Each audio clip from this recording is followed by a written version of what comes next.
It's the Blood Red podcast, courtesy of the Liverpool Echo. I'm Guy Clarke. Welcome along. Klopp wish granted, Reds get Trent boost, and Premier League buzz returns ahead of the Hornets' visit to Anfield. We'll preview, predict, and pick our Liverpool 11 as the return of the team selector and match predictions are with us. To get into all of that, we have our Liverpool correspondent, Gorst, the face that runs the place, Joe Rimmer, and the Squires. Gents, I trust you're all well. Gorst, are you nice and refreshed after the international break? No, it was a long 2 weeks, wasn't it? It always is.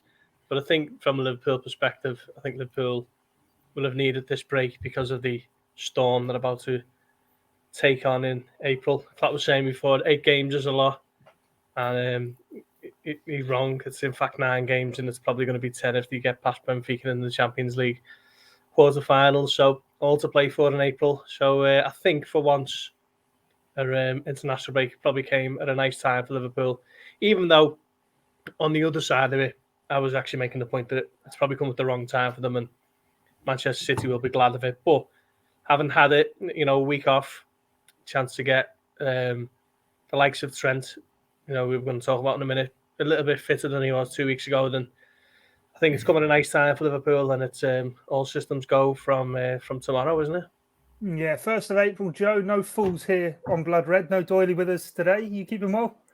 That is one of your better ones. That's great. Yeah, no, I am well. I'm just waking up from the international break. I just go into like a little international break hibernation and goes to sleep for 2 weeks. To be fair, I went to sleep before the Forest game because that's the FA Cup, and I won't wake up till the semi-finals. So no fools here. Yeah, crack on. That was good. It's good. I enjoyed that. Yeah, happy days. Theo, you keeping well as well, pal? Yeah, not really been able to do much. I caught the vid finally, so I've just had 2 weeks inside. I suppose it's the perfect time with the international break. Rather get it out now than for, I don't know, FA Cup semi-final or something like that. No, definitely. Well, Gorsty, let's crack on then and discuss some of the big fallout of the last few days. First of all, before we get into the press conference and the injury news, the Premier League's decision to introduce 5 substitutes as of next season. It's something Jurgen Klopp has long wanted and finally has been accepted. Yeah, it's difficult to keep track of. When you cover Champions League games and cup games, it's hard to remember who's coming on and who's coming off, and teams can make 10 subs. But I think it's only the right decision, isn't it, when you think of the amount of games that are being asked to be played now. Klopp said it in his press conference before, there's no competition and there's no country who are willing to kind of give any ground in this. So it just means the players are being asked to play all year round in, competitions in the continent, competitions for the clubs, the national teams, European games, 2 domestic cups. So it seems to be like sense has finally won the day. I don't really agree with this argument that it's making stronger teams, giving them an extra leg up, because I don't think I've ever seen a team make 5 subs where they've all been tactical. A lot of the time, Klopp's making a 4th and a 5th sub just to kind of give 10 or 15 minutes rest to a fullback. Say, for example, Trent coming off for Nico Williams, just to preserve Trent's legs for what might be a busy month or your busy couple of weeks or whatever. So I don't think it's a case of, the likes of City and Liverpool and Chelsea are struggling and now they're able to make 5 game-changing substitutes and completely tip a match on its head. I think it is just looking after the players. Of course, you make your 3 and you look to try and change the game, and that is what teams look at teams to do. But I don't think... I can't think of one game where Klopp has made full 5 substitutions where they've all had a big kind of impact on the game. It is very much just about getting rest into some legs, which we've seen the amount of muscle injuries of last year, particularly last season. I think it's probably a sensible thing, isn't it? And I've seen quite a few arguing the other way, saying it just gives more power to the top clubs. But I'd almost argue it the other way. Teams who are lower down, say, for example, Burnley have got quite a few games in hand to catch up on if they play 3 times in a week and they're not used to it with a small squad, and the hamstring goes for one of their key men, Gorst or whoever it may be, Dwight McNeil, then they're going to be massively hampered by that, aren't they? Whereas the ability to make 5 subs throughout the course of the season will just kind of mitigate that. Yeah, one interesting point I heard, Joe, was in Brendan Rodgers' press conference of basically saying, is it going to kind of offer more opportunity for young players to come through? Of course, this year, 9 substitutes on the bench. So to me, it doesn't make any difference because the 9 are still sat there. It's just 2 more are going to get onto the field of play. But certainly when you bring that then back to Liverpool and thinking on that youth level, we've seen a huge youth recruitment drive over the last kind of 2 years or so. A lot of people, obviously, that thirst for first team transfers, but a number of young players have been bought, might now be pushing towards, from the start of next season, trying to get on that first team bench for a few Premier League games and might even see a few minutes.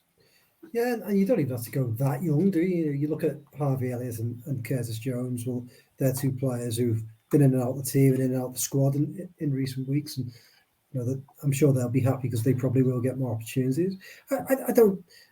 Again, like Gorst, I don't buy into this. Like, the big teams have got a sudden advantage, because I don't think ultimately you do see many tactical substitutions that, especially when you get down to like your 5th sub, that are really going to change the game. And don't forget, I always think that when managers of, say, like a mid-table club or a lower club, a lesser team in inverted commas, speaks about these types of rule changes, they always bang on about, favours the big clubs. But then football to me is just a bit like a food chain, isn't it? So if you're Leicester, you still have a bigger squad than a Brentford, and Brentford have a bigger squad than some other side. So it's still, someone always has an advantage over somebody. It's not necessarily just 3 or 4 clubs at the very top of the table. It works all the way down. So, you know what? Yeah, I mean, it'll work both ways in some games as well. Leicester might be 2-1 down at Anfield and be able to bring on somebody that they hadn't been able to bring on in the past to have another go and see if they can change the game. So, I find some people just don't like change, do they? And I think some managers just don't want things to change. But I don't think it's a massive issue. I don't think it's going to be the be all and end all for the big few clubs. So, yeah, I think it's good news. They're playing more games than ever. They should be able to have fresh legs, and yeah, I think it will benefit young players. So, all round, I think it's pretty good. Can't complain. Yeah, I'm interested, Theo, to see if it changes the game at all in terms of, and I know we've had kind of 5 substitutes since the effects of the pandemic, but maybe as it now is kind of set in stone, might begin to see a few more maybe first half substitutions made by managers of taking advantage of it, even after half an hour, something's not working, having that bravery to change it there and then, rather than kind of wait for the staple 60th minute substitution, if you know what I mean. Yeah, I suppose the option is there, but no manager is going to set up their team to start a game thinking that is going to be the case 40 minutes in, 45 minutes in.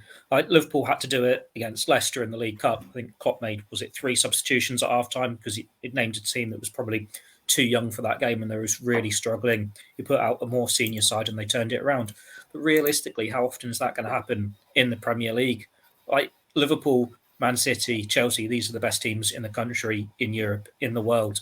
They win most Premier League games. In the domestic cups in the last few years, whether it's been 3 substitutions or 5 substitutions, they have been the teams getting through to the semi-finals, winning the trophy. In the FA Cup this year, all 3 of them are in the semi-finals again, and they're still going strong in the Champions League. Yeah, they've got the strongest squad, so that means they can rotate and they can make those changes. But whilst it's an option, how often do you really see these sides struggling that much early on that they need to make those changes? And it's a level playing field if other sides can do it. It's maybe going to make it slightly more tactical with these changes, like you say. Like if you've got a team that are tired legs and you've got an inconsistent but a really quick player on the bench, it's very easy to throw him on a bit earlier and just run at tired legs. And you can just save that in reserve as a power play, and you can have kids there as an option. But then Liverpool, they've got these players that when they're trying to see out a game, we'll just throw on James Milner to control the midfield, add a bit of experience, or we'll throw on Joe Gomez to shore up a defence. It just has those extra meanings to these sorts of changes. Yeah, no manager is going to go and name a side thinking, this might go wrong for us, we'll have to change it half an hour. Ideally, they want to be in a situation where it's 20 minutes to go, it's 3-0 up, and they can make a few changes just to rest players. It works both ways. Yeah, definitely. Right, let's get into the press conference then. And I suppose the meat of the podcast of discussing the return of action. And of course, a boost in terms of Trent Alexander-Arnold, of course, wasn't available prior to the break, nor was he for England during the international break. Jurgen Klopp did stress he wanted to go away, but he's back in full training, but we're still yet to know if he's going to feature against Watford. Yeah, I'd be surprised if he did. Everything we've been hearing over the last week or two is that Man City remains the kind of target for him. But Klopp did say that he's got a good chance of being included for the game in Lisbon on Tuesday night.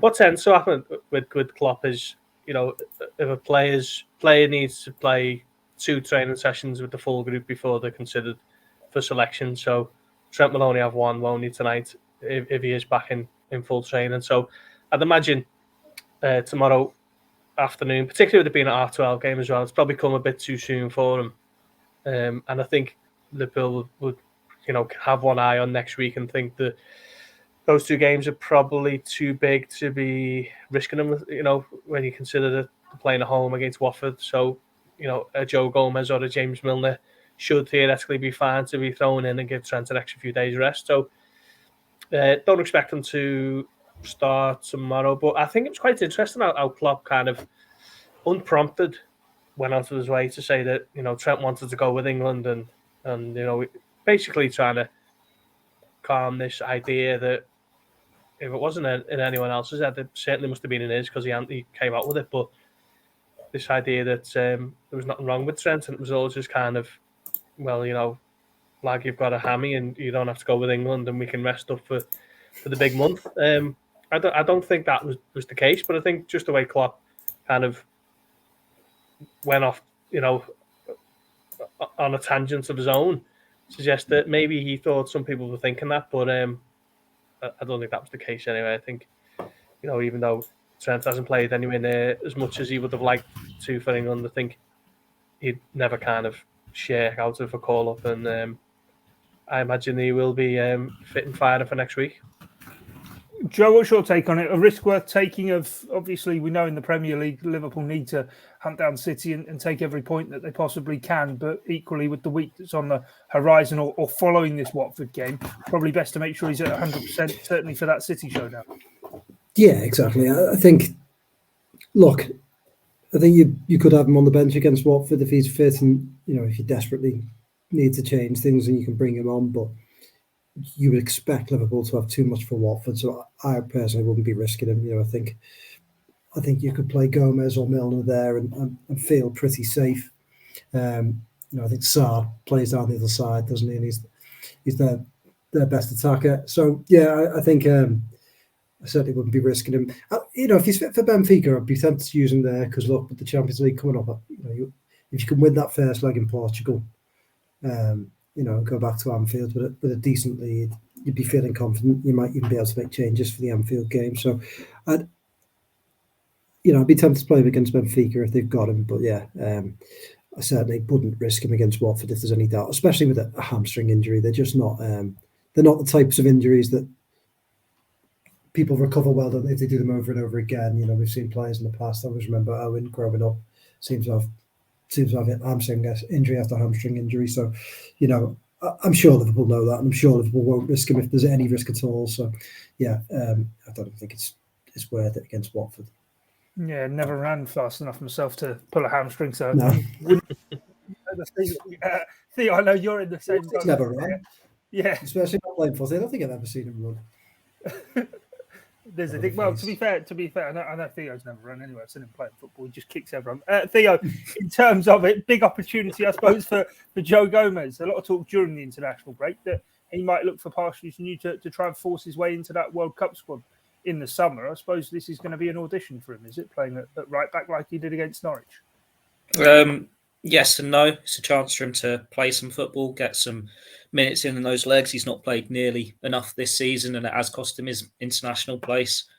But deep down, Joe Gomez doesn't want him playing right back. He's not going to get into that England squad as a right back. So it's just a case of getting him minutes rather than something that's going to be good for him in the long haul. I do think he's the right option to fill in there. He impressed me at right back against Forest.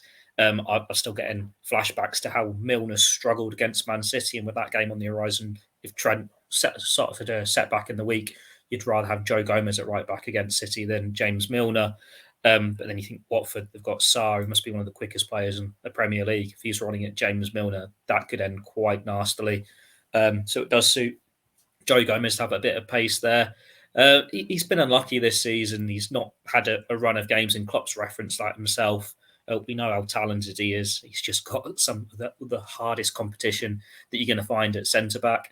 You need him to get minutes, but it's now basically that case of rotate him and get him the minutes where you can and hope he can go stronger in pre-season and force his way up that Liverpool pecking order. But right back is not his long-term position for club or country. For him, it's what right-sided centre-back in a 3 for England, centre-back for Liverpool, unless he moves on and has to reinvent himself elsewhere. But we knew a long time ago that he was not a right-back.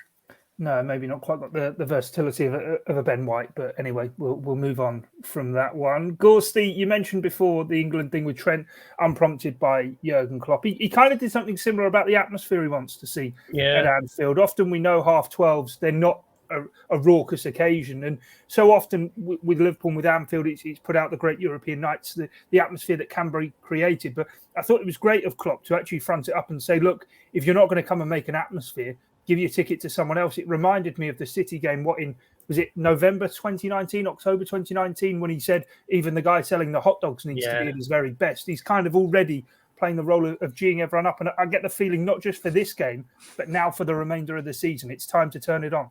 Yeah, because he knows the difference it can have. Ultimately, we only have to look at last season when Liverpool had no fans and how disastrous that was. He really made a really strong point about it. And as you say, Guy, it was kind of unprompted again. I think he knows that half-12 games are always quite slack. I don't know whether people haven't been up too long to get themselves in the mood for it, or whether there's a few heavy heads from a few babies on the Friday or whatever it is. The 12:30 games just never really seem to be big atmospheres, and there might be a little bit of an expectant attitude just kind of drifting from the fan base in the crowd tomorrow with a team who are hovering above the relegation zone coming to Anfield. And I think he knows that Liverpool stand more of a chance of winning the game if there is a proper atmosphere, and it's almost just what the prize is if they do win.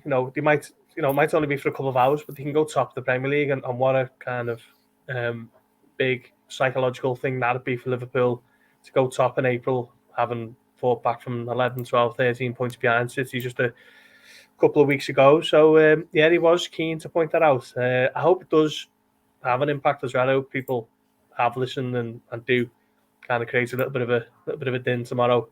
We're getting into that territory now, aren't we, where they line up for the bus coming in, every game. And I remember them doing that against Sunderland in 2014, and it kind of felt like the fans knew it was going to be a massive run in, and the team needed every help they could get. So I hope it's a similar thing now for the next 6 weeks or so, 6 to 8 weeks, and let's hope it starts tomorrow when the team pulls in. It's 11 o'clock in the morning tomorrow morning. Yeah, definitely. The running does start here, doesn't it, Joe? Now for Liverpool, it's not a case of the last 6 games. It's now the running is certainly in full swing. And I suppose sort of what Gorsty was mentioning there, and with the supporters and the feel for it all, is for so long supporters weren't there to actually see Liverpool lift the title. Now it is that time to really show what that role is. Don't take it for granted now. Our supporters are back in and fall back into maybe that old way. It's really make yourselves be known.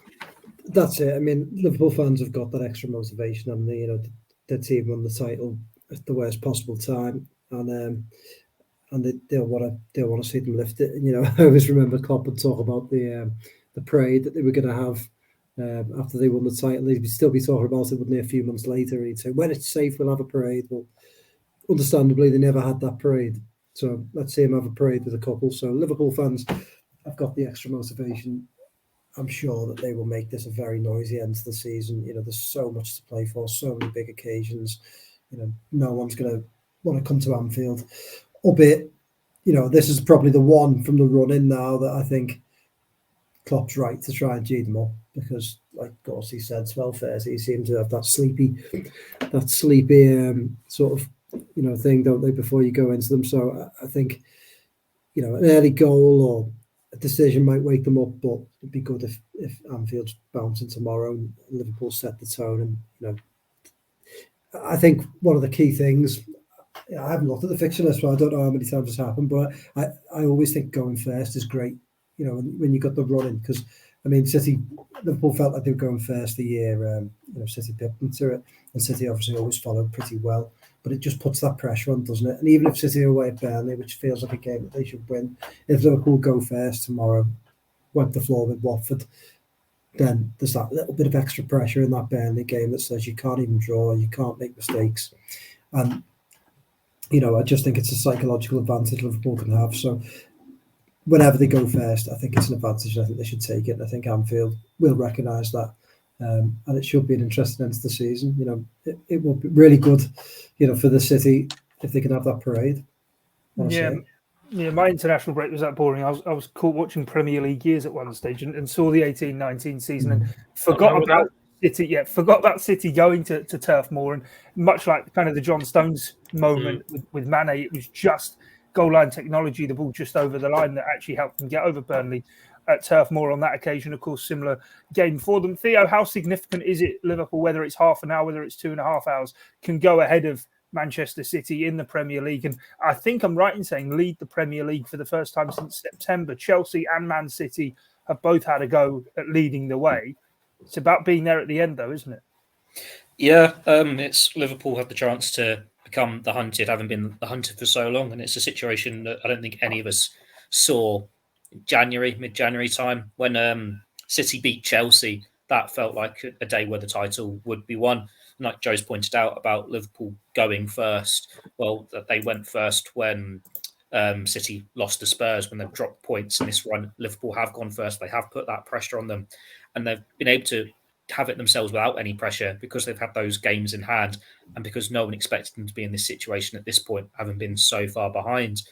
It's played into their hands perfectly, and even though it's only a couple of hours, if they get that victory and they're top of the table, then City will know, well, they're not going anywhere now. City have to get that win, and then the top spot could be stolen off them again next week anyway when Liverpool go to the Etihad. It is almost roles reversed from a couple of years ago when Liverpool led for so long, but City had the games in hand, and you knew if they won their games, they were going to win the title. But it still felt like it was almost Liverpool losing it because they had been in that position of strength. Liverpool can just keep playing how they've been playing all season long with that confidence, with that belief, with no fear, because they've made a title race when it seemed to be over, and they can have this advantage, and they've not really missed out or lost if they don't win the title now. They've just done amazingly to make it a race again. We have to see what happens next week, but if they go into the Etihad potentially top, if City have dropped points to Burnley or even just stealing that top spot back, it's going to get that real roar going for the last few weeks. Like we said, with the fans coming out and cheering the coach coming in, it is going to be this 2-month-long homecoming every week with fans wanting to make that difference. We always thought when Liverpool won the Premier League title again after that 30-year wait, it would be the best season ever and there'd be the biggest celebrations ever. And they never quite got to that, even though on the pitch it was their most successful ever season. Well, it's a very Liverpool thing to do we'll just make amends for it this year by winning a quadruple, wouldn't it? We're seeing them go for everything at all fronts. Every game matters. It's going to be 2-3 games a week, every midweek, every weekend. They're such huge games.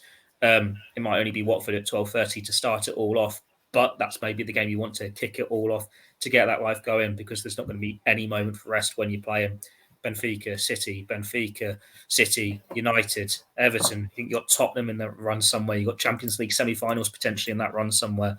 This is the only moment you can have to breathe before this game. Strap yourself in. It's about to kick off. Yeah, it does feel that way. Gorst, it's all about the timing of the chase, isn't it? Have Liverpool, or could Liverpool have timed this better, certainly in terms of where they were coming from, the points that they had to make up on Manchester City? The fact they can go ahead of City, ahead of that visit to the Etihad, even if it is just for a couple of hours at least, it's that reminder, it's that shot across the bows of we're here, we're hunting you, and we're not going anywhere. And of course, it comes in a week when the Champions League returns on top of that, when Man City aren't really going to have time to collect themselves and think about it. It's game after game, and Liverpool are chasing. Yeah, that's right. I think if you'd ask Clarke, he'd probably rather be in this position, probably rather be behind, just kind of lurking than being the team who are being chased. Just seems to suit Liverpool a bit better, that kind of relentless thing where there's no let up and they're just at it every single game and trying to keep the pressure on. And it was funny that Guardiola said a couple of times this season, hasn't he? Liverpool are a pain in the arse or whatever it was he said. He knows that these two teams last 3-4 seasons. I think there's only 1 point between them. I think it's something like 334 and 333 points collected each since the start of the 2018-19 season. Just incredible levels that the two teams have set. It's kind of like a modern day Arsenal United, Chelsea United, those kind of rivalries around the late 90s and the mid noughties. It's a new age one for that now, isn't it? Just two incredible teams, as Theo says, the best teams in England, without question, the best teams in Europe, and inevitably then the world. So it's going to be fascinating to see how it all pans out. But there are some massive games in there for Liverpool teams who will want to stop them. Whether they'll be able to or not, I'm not sure. United and Everton and Anfield in that week. Tottenham as well, a little bit of a threat on the counter attack, but I think that's probably where they're at the best.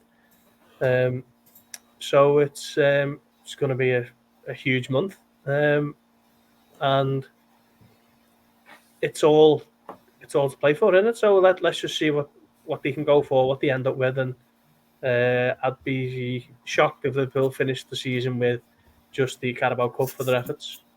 Yeah, Joe, I'm gonna take Gorsty what he said there and let you answer it. The best rivalry in Premier League history, this Manchester City and Liverpool incarnation, the competitiveness of the two sides, maybe not got the mind games and the histrionics of rivalries gone by, but in terms of pure competitiveness and the fact that this has now stretched over 3 full seasons. I don't think it's the best rivalry in Premier League history, but I think these are the best two current teams, if that makes sense. I'm not saying quality. Yeah, in terms of quality right now, and I'm not saying because United did it over a long period of time. Chelsea team, 2005 to 7 was very, very good, but I think as teams go, you've never seen in the Premier League two teams of this quality playing for the same title, have you? It's sort of unheard of. But I don't think it's the best rivalry, just in terms of, just as a neutral in this situation, Arsenal versus United, the Keane versus Vieira, that's sort of the needle of the late 90s. So what you're saying is next week you want to see Henderson charge down the tunnel at the Etihad. throw pizza. Yeah, look at Fernandinho in the face and say... Is it Fernandinho? Well, I think he's club captain, I don't know if he plays with or... Yeah, tell him. They don't have that figure, do they, that you can all hate? No. Yeah. Don't pick on Trent, he's a nice guy. Exactly, yeah. But no, I just thought, that was a more fun rivalry, but these are the two best teams I think we've seen going head to head. It's just a very different rivalry, isn't it? I think football's evolved and football's a little bit different now. And, football is more perfect, isn't it? You have to pick up more points, you have to pick up more wins, and there's less room for error. And teams, this sounds quite bad because there isn't personalities, but I don't think you don't have those players, those imperfect players, do you? That you have. It's so scientific, guys. Yeah, it's very scientific, and players are very well coached and trained at every level, from the stuff they do on the pitch to the stuff they do off the pitch.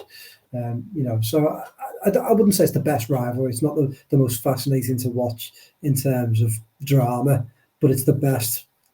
It's really interesting to see two teams duke it out, and as a Liverpool supporter, it makes it even more frustrating, if you like, because I just think if this Liverpool team existed in any other era, they'd have they swept the board clean. But against City, it's a completely different ball game. They're just that good. So it's still a great rivalry. I'd probably say maybe second or third, but that United Arsenal one of the early noughties, I thought was great.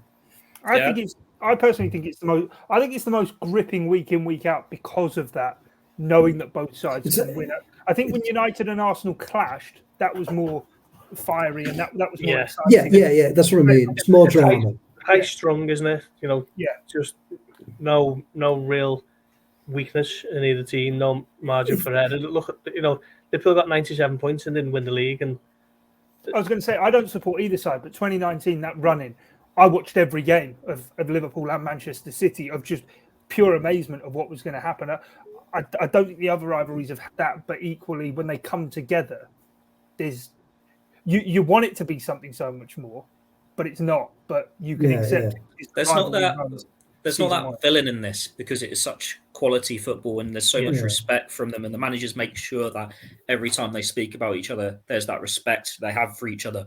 Even when you have them losing their head on the sidelines, like we saw with Guardiola a couple of times at Anfield, it's never a big feud kicking off between the teams. Even when Sterling and Gomez had that little spat, there's still the respect between the two sides. There isn't that spikiness, that nastiness to it. There is no one in that City team that you'd hate as an opposing supporter or anything, to be this pantomime villain. And with it still being City, it doesn't matter how good they are, how good they will be, they're still in Manchester United shadows in terms of this name. Like if it was Manchester United with Guardiola as manager, with that squad competing for these honours, it would be the best rivalry without a doubt. You'd have that spike to it, that nastiness to it. Liverpool would be more emotionally involved in it, but it doesn't have that emotions. It's just everyone sits back and they just watch two brilliant football teams fight it out from start to finish without letting off. They very rarely lose points, and it is just two quality teams. But yeah, we need someone to be a bit of a... I can't really say a word here that's going to be safe for this podcast. You want to see Mohamed Salah score twice at the Etihad and look up at the sky and go, two! There's no pantomime in. There's no like Cantona that's going to lose his head. There's no Adebayor that's going to run the length of the pitch and celebrate in front of the Ozen fans. You need these sorts of moments, don't you? Someone to make it a story, and it's not. It's just two great teams with great players producing quality football, but they're not flawed. There's no flawed heroes in there for you to have that emotional connection with. And the teams aren't flawed in the sense that, I mean, Guy, you're the neutral in this, so you probably have a better handle on this, but I find it slightly boring that they win every week. A few more defeats would make it a bit more, but that's a bit more drama. That's part of it, though. Is it defies logic that they both keep winning every week. Well, it certainly does. Well, whoever's going second, like you said before, you want to go first. As soon as that team wins, you go, of course, they're going to have to drop points, and then they don't, and then you have to wait the next week and go, is it going to happen again? And and it makes the individual showdown, doesn't it? It's at the Etihad next week, even more important. But I like a few more defeats. I liked it when you could lose 8 Premier League games and still win the title. That's the mark of a good team, isn't it? Win it on 75 points and all that. Definitely. Right, we sidetracked there. I enjoyed that chat, but Gorsty, the next thing I wanted to talk about was Mohamed Salah. Of course, he's not going to the World Cup. Is that going to fuel the fire that burns within him? We're now going to see even more of a glut of goals. The start of the season recreated at the end of the season for the Egyptian keeper. Yeah, it's a nice story, isn't it? It's an easy one to figure out that he's going to be kind of emboldened by the fact that he's missed out on the AFCON and he's missed out on going to the World Cup with Egypt, and now everybody's going to get it because he's just snarling his way to greatness. But I don't know really. I mean, I don't think there'll be any marked change in him. He'll just be doing what he always does. He's kind of set that level for himself now, hasn't he? Where he's just, he wants to be the absolute best he can be. Whether he's playing for Egypt or Liverpool or whoever, he's just an absolute relentless machine. And Klopp said that he spoke to him, but it wasn't any kind of great big chat about, didn't need an arm around the shoulder or anything like that. But I suppose one thing to look out for would be when he came off the bench against Leicester, when he'd just come back from the AFCON after missing out, by a whisker on penalties. Then he come on for about half an hour, and he could have had a hat-trick. He hit the bar. Schmeichel made a good save one-on-one. There was another one that he went close with, and he looked like he hadn't missed a step after being away for 4 weeks or so, playing a lot of football for Egypt. I think every single knockout game for them went to penalties, or at least to the very end of extra time. So it'll be interesting to see tomorrow if he starts, how he kind of reacts to that. But I just think he'll just carry on as he is, just being the that kind of elite mentality that he has, and he'll still be Liverpool's main man. Yeah, equally, Joe, on Sadio Mane, it's worth celebrating him, though. I mean, since Luis Diaz came in and supposedly was just taking his spot in the team from him, he's been crowned champion of Africa, and he's now helped his side get to the World Cup as well. He's by no means a busted flush. Yeah, it always kind of annoys me that the Mane narrative, that he's sort of like, he's almost like the poor man of the front three. And when I say the front three, I even mean the original front three. You hear people talk about it now, and the priority is like get Salah sign a new contract. Then it's like, well, Firmino will just sign a new contract just because, which I think is slightly arrogant. But Mane always seems to be the one that I think if most people would say, would you sell one? They'd probably go, yeah, I'll sacrifice Mane. We've got Diaz.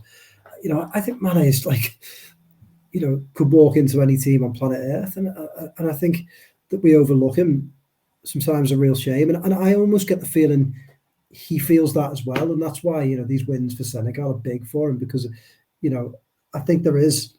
I would never say there's a dislike between him and Salah, but I think there's certainly a little bit of a personal rivalry, and Mane wanting to prove I'm just as good, if not better, or important for my team. So, I sometimes get a bit frustrated that he's just written off so quickly, or overlooked is probably the better word. But I think between now and the end of the season, Salah will carry on being the machine that he is. But Mane will score some big goals for Liverpool, and it wouldn't surprise me if he goes and gets the winner in a game like the Etihad next week, and in the Champions League. He's such a good player, and he's operating at the peak of his powers right now, and should be as confident as ever. So, yeah, I it does irritate me that he gets overlooked. But just quickly on Salah, I wouldn't name names on our desk, but Sam Carroll, he says that Salah could probably come back, and this could be a huge blow for Liverpool, and him going out with Egypt could wreck Liverpool's chances for the rest of the season. But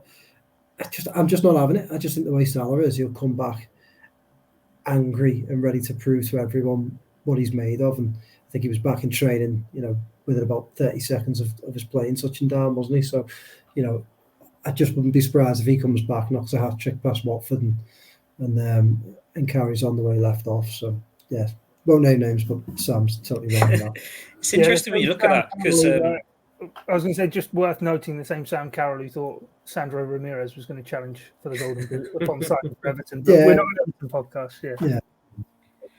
I was going to say with Salah, it's interesting that when he really exploded into life, it was after scoring the penalty to take Egypt to the World Cup in 2018, well, in 2017 when he scored the goal. And that's when he really took his game to this next level. But he's got unfinished business with that World Cup. He got the injury in the Champions League final, which meant even though he scored twice in Russia, they were already pretty much out and he couldn't be at the best of his level. He's the best player in the world at the moment, and he's not going to be able to take his country to a World Cup and have that stage to show to everyone watching that year's the best player. He's going to have to just do it on club level performances. So now he's going to have that fire in the belly and have to fight back. He's going to have to go and win the Premier League or the Champions League, because if these are his peak years, he's going to be 34 when the next World Cup comes along. This is his chance to really showcase his talents to everyone watching and show why he is the best. And you hope that he can come back and fire in. I think he hasn't scored as many since the Cup of Nations. There's been an injury in there as well. But this will probably get his focus going. And now, right, I've had two major setbacks. Let's go and make it right. And Liverpool have had this before, where they lose a Champions League final, they go and win the next one. They miss out on the title by a point, they go and win it the next year. Now, this is an individual case for Salah, being able to go on and do that, go and bounce back in the best possible way by winning the Golden Boot, maybe winning quadruple, maybe winning the Ballon d'Or, and have that real personal achievement. And then Mane, he's probably the biggest winner out of Mohamed Salah's situation, because he's just the one who can pick up the pieces. If Salah signs a new contract, then his agent knows what bar is set at, so he can go and make wage demands. And if he doesn't agree anything with Liverpool, whoever wanted Salah in the first place, they'll probably go, well, Sadio Mane would do just as good a job. If Salah goes, then he can ask for even more to stay at Liverpool and be this leading talisman. It's a win-win for Sadio Mane. And as Joe said, he's maybe not got the recognition he deserves. If it hadn't been for the pandemic, he would have been the hero of the title-winning year. I was going to say, the title-winning year, Salah's the poster boy, isn't he, with the goal at the end of the game against Manchester United, but it was Mane's goals. Yeah, he's getting so many winners, wasn't it? Yeah, his winners. The Norwich one was one of the last winners, wasn't it, before the pandemic, and that really set Liverpool on their way. The title was in with touch and grasp, and then the pandemic's halted everything, and he wasn't quite the same, because no one was quite the same when play resumed. Henderson was the one picking up these Player of the Year awards. But if he just had a normal season and be able to carry on his mid-season form right through to the end, he would have been the star man there. While he's only had one Golden Boot for Liverpool, he does offer a lot more in terms of overall play with the game, how he links up with Robertson, He's been such a vital player for Liverpool. All of the original front three have. And while it is going to be a time where they have to step aside, they have to let in a Diaz or a Jota or whoever is signed in the future. Sadio Mane was huge to that Liverpool title win, and hopefully he can be for a couple more yet, because he is going to be the major winner for whatever happens to Salah's future, just there to pick up the pieces. Yeah, definitely. Right, time to get into our team selector then, ahead of Watford's visit to Anfield in the Premier League. I'll be brave. Alisson Becker between the sticks. Gorsty, back four. What are we thinking? Yeah, I'd probably go with Gomez, because I thought he played well against Nottingham Forest right back, or Nottingham Forest rather. Robertson left back. He showed no ill effects of his COVID diagnosis. He played a little bit for Scotland, didn't he? And then you're looking at Matip and Van Dijk. Joe, you go along with that? Absolutely, 100%. And Theo? Yeah, clean sweep. You got 5 substitutions in the Champions League, so you can have, I don't know, someone coming off the bench like Trent in that one if needed, or start Konate. But that's the 4. They've had the break. Let them start this one. Okay, Theo, stick with you in the midfield. What are you thinking? Probably going to be Henderson, Fabinho, and Thiago. Naby Keita's injured again, so it's not going to be him.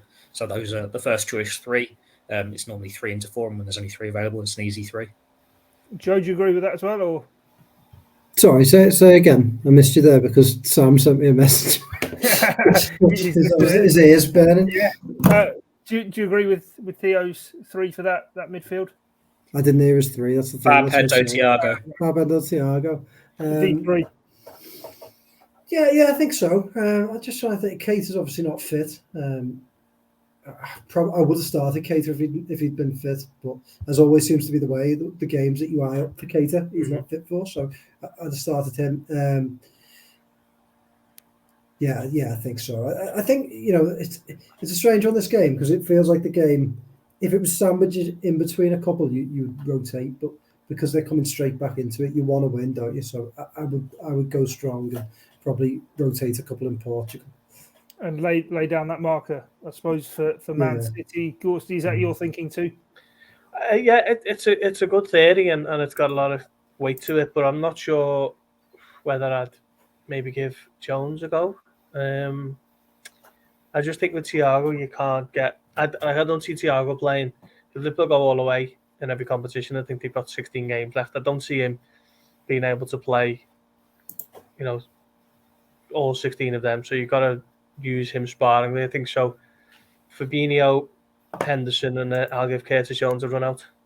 Thiago's the one who's not played on international duty, though.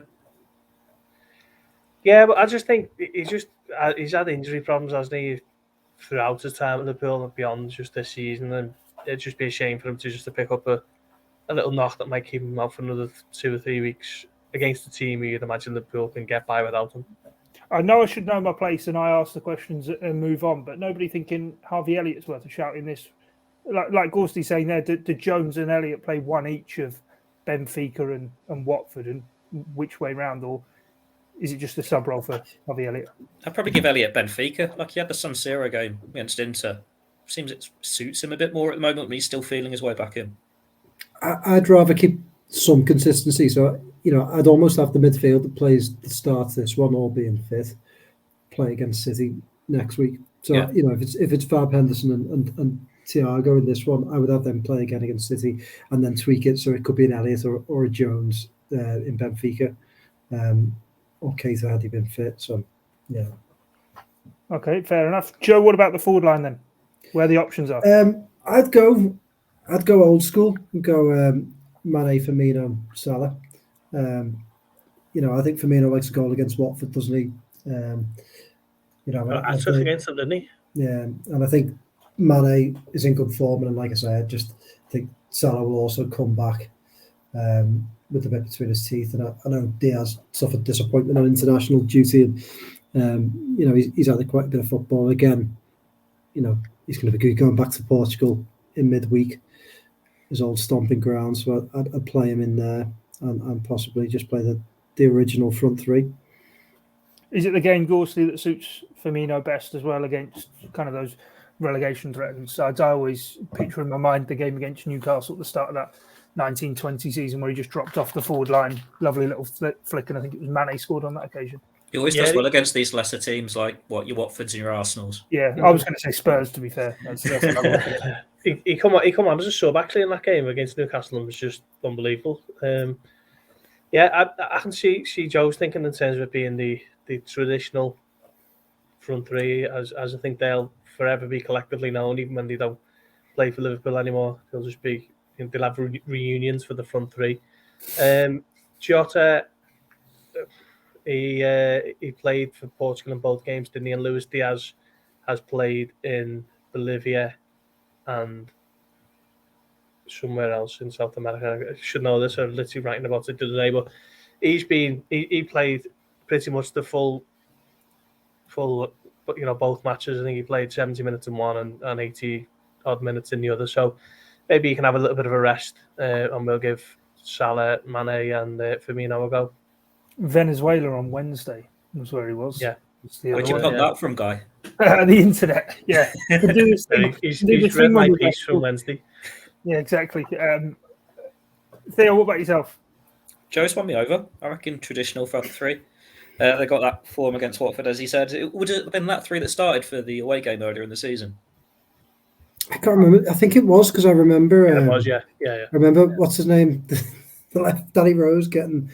That was probably one of the worst individual performances. I felt a bit sorry for him because Salah was just freakish that day, but just getting absolutely. He looked like a Sunday League player playing against Salah. And then Watford decided they didn't want him anymore soon after that, so that might be even why. But yeah, then they're off to Portugal, so that seems a good one for Jota in his homeland. Diaz having only just left that, both ex-Porto players, so it's a sort of rivalry for them as well, going to Benfica, and then you can make 5 subs there, so you can bring on Mane and Firmino for the final half hour in Portugal. So it's definitely the sort of games where you can rotate the front 5 and still give them a good hour here, hour there, and let them get some goals and do the damage. All right, okay. What about the no one wants to go against the boss? Joe wins out. What about results then? Gorsty, what's score prediction? Do you know what? Me and Doyley were talking about this when we come away from Forest, and he said, "Oh no, Watford will be a tough one." And like normally, I just kind of roll my hands and ignore him when he says stuff like that. I actually stopped him and said, "No, come on, Doyley, behave yourself. You say this about everyone, and this will not be a tough game for Liverpool." So I'm going to go 4-0.